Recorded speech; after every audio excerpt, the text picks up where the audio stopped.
بسم الله الرحمن الرحيم. waxaa ku soo dhawaataan Digitato Official. maanta waxaan ka hadli doonaa taariikhda degmada Jallaqsi gobolka Hiiraan.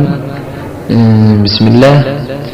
Jallaqsi marka qaar waxaa loogu yeedhi jiray Jallaqsi waa magaalo ku taala koonfurta iyo bartamaha gobolka Hiiraan ee wadanka Soomaaliya.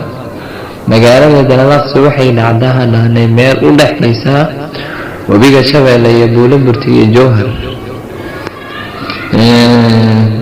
bulsho ahaan haddaan ka hadalno magaalada Jallaqsi waxaa ku nool dad gaadhaya ilaa iyo 46,724. taariikhdeeda markaan eegno waqtiyadii 1980kii waxaa magaalada Jallaqsi ku yaalay 4 xero qaxooti kuwaasi oo ay ku noolaayeen dad ka badan ilaa 85,000 qof oo Soomaali ah. waqtigaasi waxay ahayd magaalada Jallaqsi midda saddexaad ee ugu dadka badan wadanka Soomaaliya. waxaa ka dad badnaa kaliya Muqdisho iyo Hargeysa. sharaxaad guud haddaan ka bixino degmada Jallaqsi waa degmo ku taalo gobolka Hiiraan ee Soomaaliya. waxaa mara wabiga Shabeelle. degmadani waxay caan ku tahay beeraha galeyda, masagada ama haruurka, cambaha, saytuunka, digirta, jicibta, looska, bataatiga iyo waxyaabo badan oo la soo koobi karin. Jallaqsi sidaa sheegnay waxaa hoos yimaada tuulooyin aad iyo aad u badan.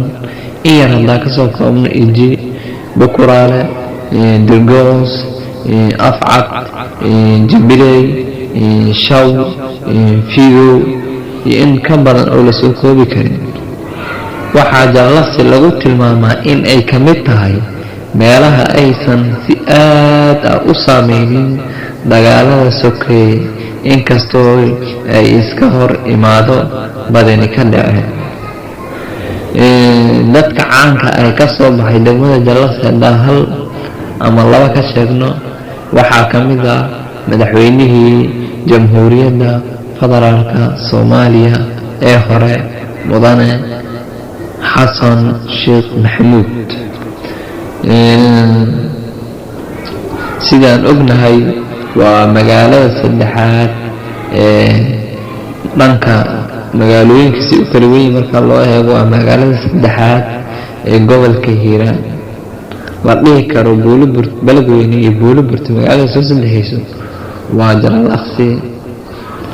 intaas ayaan kusoo gabagabeynaynaa taariikhdii aan kaga hadlaynay degmada Jallaqsi ee gobolka Hiiraan. wassalaamu calaykum waraxmatullaahi wabarakaatu.